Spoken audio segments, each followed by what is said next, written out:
inclusão dos riscos psicossociais no escopo de responsabilidade das empresas. É sobre isso que a gente vai falar um pouco agora nesse vídeo. Se você está acompanhando um pouco do que acontece aí na área de recursos humanos, você deve ter visto aí o rebuliço que essa atualização da NR1 causou, e tem muita empresa que está em pânico, mas calma. Eu vou tentar explicar aqui para vocês o mais detalhadamente possível quais são os impactos dessa lei que trabalha por preservar a saúde psíquica, biopsicossocial dos trabalhadores e a saúde mental, né, e que foi atualizada agora em 2024.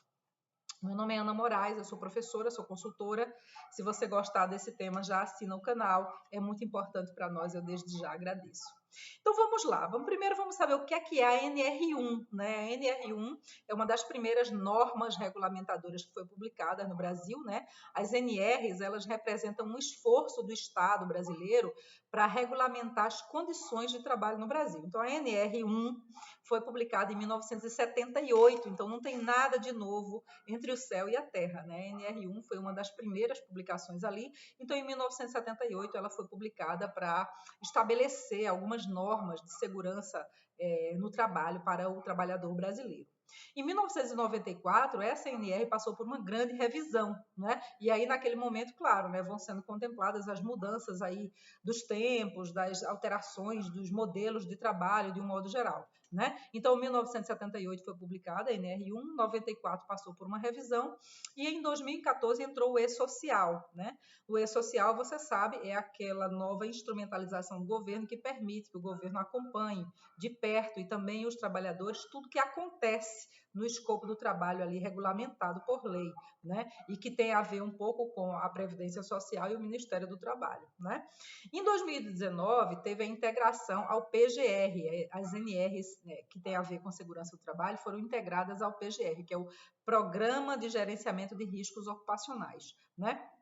O PGR é um programa ministerial, né? Ele tem o objetivo de organizar, instrumentalizar as empresas para que elas possam oferecer suas posições de trabalho, minimizando os riscos ao trabalhador. E isso é muito importante, porque o trabalhador também precisa de um certo grau de proteção. Ele também tem as atitudes dele, né, para proteger-se e proteger a empresa, mas ele também precisa ser protegido. Essa era a preocupação do Ministério quando criou o PGR, né? E aí, em 2020, quando teve a adaptação, né, do trabalho remoto no Brasil e no mundo inteiro, então houve também uma atualização dessas NRs para a pandemia, para o modelo de trabalho home office.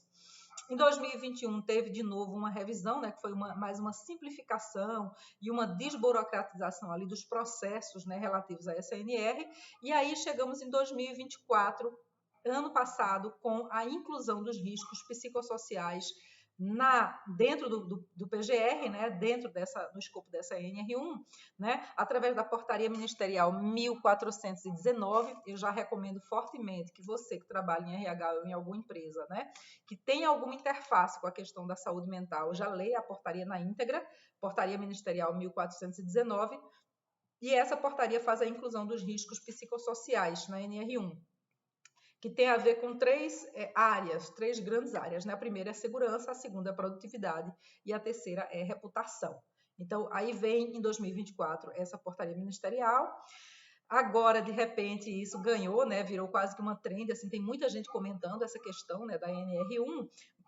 Tem gente pensando que essa norma regulamentadora é nova, que saiu agora, mas não, né? Ela realmente vem ali de 1978, por isso que eu tive a preocupação aqui de historiar, né? Trazer ali uma linha do tempo da NR para a gente entender, né? Que não tem nada novo, o que tem de novo é a inclusão dos riscos psicossociais de forma tácita ali na NR, né? E o que é que essa NR1 estabelece? Ela estabelece uma base sólida para a gestão dos riscos ocupacionais, né, de modo que a empresa tenha clareza, né, do que ela deve proceder, do que é que ela deve fazer para proteger o seu trabalhador e também para se proteger, né?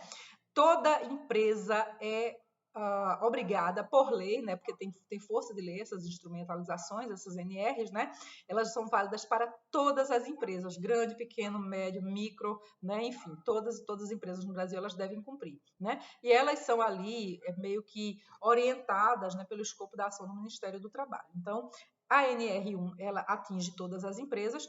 Em 2024, teve a atualização através da Portaria Ministerial 1419, que inclui os riscos psicossociais dentro do escopo dessa norma regulamentadora. E aí a gente vai falar aqui agora um pouco assim, o que é que a empresa tem que fazer, afinal, né? Bom, então vocês sabem que as empresas têm ali, né, a CIPA, que é a Comissão Interna de Prevenção de Acidentes. Isso foi uma das primeiras ações que foram criadas no Brasil, muito mais ali na indústria, né, a fim de prever e evitar, né, minimizar os riscos decorrentes dos acidentes de trabalho, né, e grandes acidentes na indústria brasileira, principalmente. Então, dentro da CIPA, né, a gente tem dois órgãos que são muito comentados nesse sentido da saúde e segurança do trabalhador, né, que é a CIPA, que é a Comissão Interna de Prevenção de Acidentes, e as empresas que também têm o SESMIT, que é o Serviço Especializado em Engenharia de Segurança e Medicina do Trabalho. Então, toda grande empresa tem essas duas organizações dentro da própria empresa. É como se fosse um departamento, mas ele não é um departamento institucionalizado, ele é um departamento constituído por trabalhadores, que muitas vezes são eleitos, né, para a CIPA, por exemplo, e o SESMIT é o serviço dentro da organização que cuida, né, que olha para os riscos ocupacionais, para a ergonomia, para iluminação, alimentação, qualidade de um modo geral, né, olhando para a segurança do trabalho, né? Então, o que é que acontece, né? A gente teve essa atualização ali de 2019 para 2020, né, que falava ali um pouco mais do EAD, né, para incluir, né, essa questão do trabalho remoto, né? Vocês devem lembrar que quando teve a pandemia, muitas empresas autorizaram os funcionários também a levar mobiliário para casa, inclusive cadeiras ergonomicamente pensadas, exatamente para minimizar o risco de dortilé, né, de uma postura mal orientada durante longos períodos de trabalho remoto. Então, isso também aconteceu. Além disso, também tem os suportes, os adaptadores, os repousos para a mão, a questão da iluminação, do som, também é importante para o trabalho remoto. Então, a gente também teve essa atualização ali, né? Um detalhe importante de falar, né, é que as micro e pequenas empresas, elas não são micro e pequenas, tá? Micro e pequenas empresas, elas não são obrigadas a cumprir na íntegra, né, todos esses requisitos da NR, mas elas precisam fazer uma declaração de inexistência de risco. Por exemplo, eu sou um MEI e eu trabalho sozinha, ou então eu e mais um funcionário. Então, eu vou fazer ali a declaração de inexistência de risco, vou subir no portal, né, e vou ficar salvaguardado. Então, se você trabalha ou se você é um MEI, é importante também você atentar para esse aspecto, né, para que você não incorra aí, né, em qualquer erro, né. De toda forma, é importante ler a portaria ministerial também e a NR1 para saber, né, ali quais são os riscos existentes no âmbito do trabalho. Depende também do setor que você trabalha, depende do tipo de serviço que você presta, depende do tipo de insumo que se usa, enfim, é uma vastidão de questões, por isso que eu recomendo que se leia a ANR e a portaria na íntegra, né? Bom, dito isso, o PGR, que é o Programa de Gerenciamento de Risco, ele integra o PPRA. PPRA, né, é uma sigla para Programa de Prevenção de Risco Ambiental.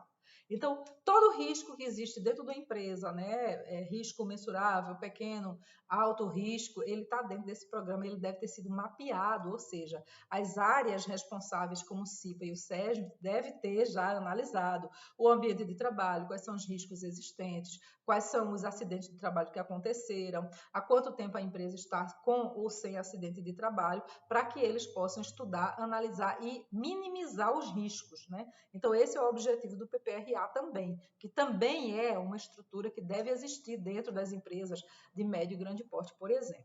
Né? Bom, então eu fiz aqui para vocês uma revisão gigante aí, né, sobre esse aspecto. Por quê? Porque nesse canal aqui eu me dedico a falar muito sobre saúde mental, né, e bem-estar, e também sobre felicidade, né, sobre contentamento, enfim, eu tenho um livro sobre isso.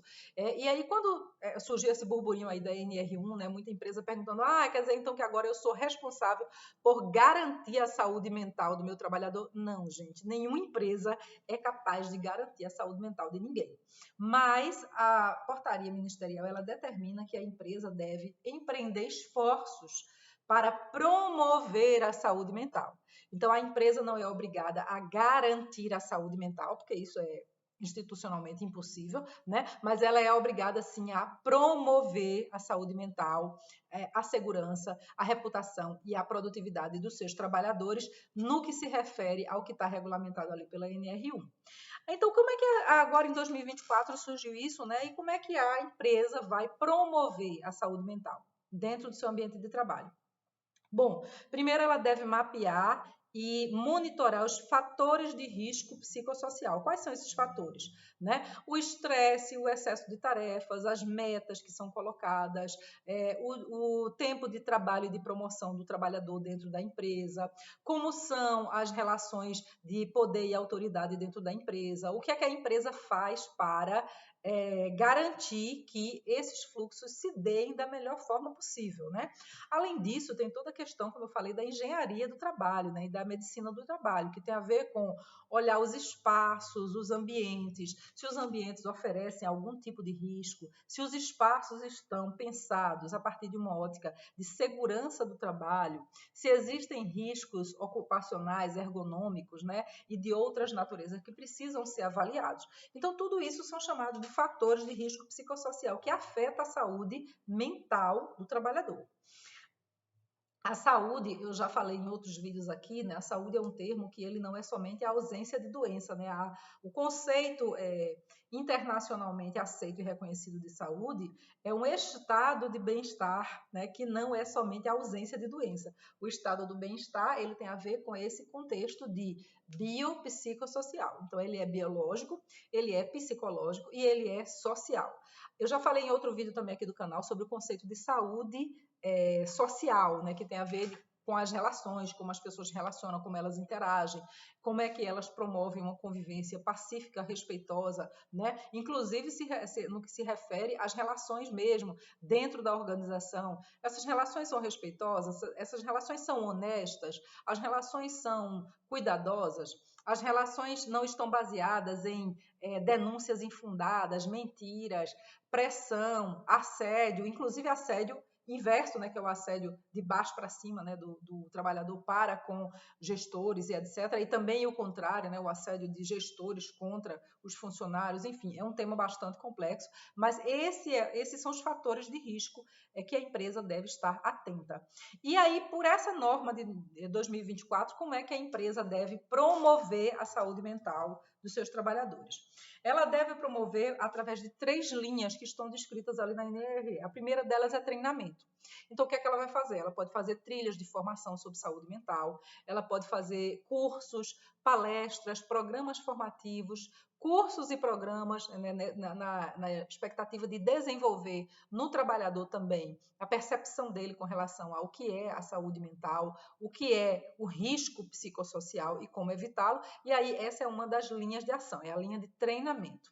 A segunda linha de ação que a empresa deve implementar no combate, né, a esses fatores de risco biopsicossocial são os programas de saúde mental. O que é que tem dentro de programa? Programa é uma palavra muito ampla, muito vasta, né? Programas podem compor e incluir vários projetos. Então, um programa é como se fosse um guarda-chuva, e dentro desse guarda-chuva, embaixo desse guarda-chuva, você tem vários projetos, várias ações que são implementadas pela empresa dentro de um mesmo programa, e esse programa deve ser um programa de saúde mental. O que é que tem aí dentro? Né? Além da linha de treinamento, dentro do programa de saúde mental, existe também, né, toda a parte de estruturação de recursos humanos, canais de escuta, grupos participativos, qualquer ação que possa integrar esse programa de saúde mental, ela é válida no sentido de incorporar esse programa, né? Programas de descompressão, programas de reconhecimento, saúde e ginástica laboral, por exemplo, também é importante que a empresa tenha, enfim, né? Acho que isso é bem bacana. E a terceira linha de trabalho é a linha de suporte psicológico que a empresa deve. Como é que é então? Então a empresa ela tem lá responsável pelos fatores de risco psicossocial em 3 linhas, repetindo aqui: treinamento, programa de saúde mental e suporte psicológico. O suporte psicológico, a palavra suporte ela é autoexplicativa, né? A empresa não é diretamente responsável pelo tratamento do funcionário, né? Seja o tratamento diagnóstico, acompanhamento ou remissivo, né? O tratamento, a empresa pode ofertar como suporte psicológico, através de quê? Dos planos de saúde, da criação de linhas específicas de trabalho, de atendimento psicológico para seus funcionários, né? Isso tudo especificamente na linha de saúde. Então, a gente tem uma linha que é educação, a gente tem outra linha que é treinamento, educação e treinamento, né? A gente tem outra linha que é programa de saúde mental, que é institucional, voltado para o atendimento da SNR, e a gente tem a linha de suporte psicológico, que é na linha de saúde. Então, é muito importante olhar para isso, e o objetivo dessas ações é a conscientização sobre saúde mental e bem-estar. Bem, tem várias técnicas, né, para que a empresa possa fazer isso. Se você já fez um check-up geral um dia, você deve lembrar que você respondeu ali alguns questionários de saúde, né? Biopsicossocial, né? Geralmente, por exemplo, o IBC, ele usa um índice de bem-estar corporativo e é feito através de um mapeamento de risco com instrumentos de pesquisa de saúde, né? Instrumento médico, né? Que, por exemplo, aqui só para citar, é o GAD-7, o GAD-7 e o PHQ-9. São dois instrumentos, né? Com questionários que um profissional especializado aplica, né? E depois eles tabulam isso tudo para calcular qual é o índice de bem-estar, né? Então, essas são formas da empresa também institucionalizar e atender a NR1 com essa atualização de 2024.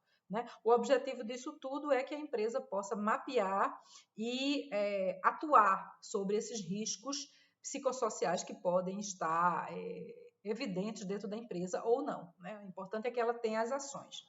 Bom, aí tem a pergunta final, né? Mas se a empresa não fizer nada disso, se ela não cumprir, o que é que acontece com a empresa? Bom, aí significa que a empresa não está atenta ao bem-estar dos seus trabalhadores. Então, ela pode ser notificada e, eventualmente, ela pode também ser multada pelo Ministério do Trabalho e outras fiscalizações que identificarem que ela não se adequou à NR1 e que, por isso, ela não está de acordo com a legislação. Por quê? Porque a legislação determina que a empresa empreenda esforços para promover, já disse de novo, né, a empresa não tem como garantir a saúde mental de ninguém, mas ela deve empreender esforços para promover o bem-estar e a saúde biopsicossocial dos seus trabalhadores, minimizando, né, e mitigando os fatores de risco psicossocial. Bem, é um tema complexo, não dá para a gente falar tudo, mas se você acompanha esses temas de bem-estar, fique ligado aqui no canal, eu sempre estou falando um pouco sobre isso, e hoje eu quis falar um pouco sobre a NR1, com essa atualização de 2024, que trata especificamente da questão da saúde mental, né, que é um tema emergente desde a pandemia, um tema que subiu demais, esquentou demais. A gente vê muitas matérias, muitos estudos sendo divulgados sobre isso, e é um tema que preocupa, né, empresas e também o governo. Por isso, então, acho que o tema é bastante pertinente e pode ser muito útil para você e outras pessoas. Portanto, compartilhe se você achar que vale a pena e ajude a divulgar informação científica e de qualidade. Até o próximo vídeo.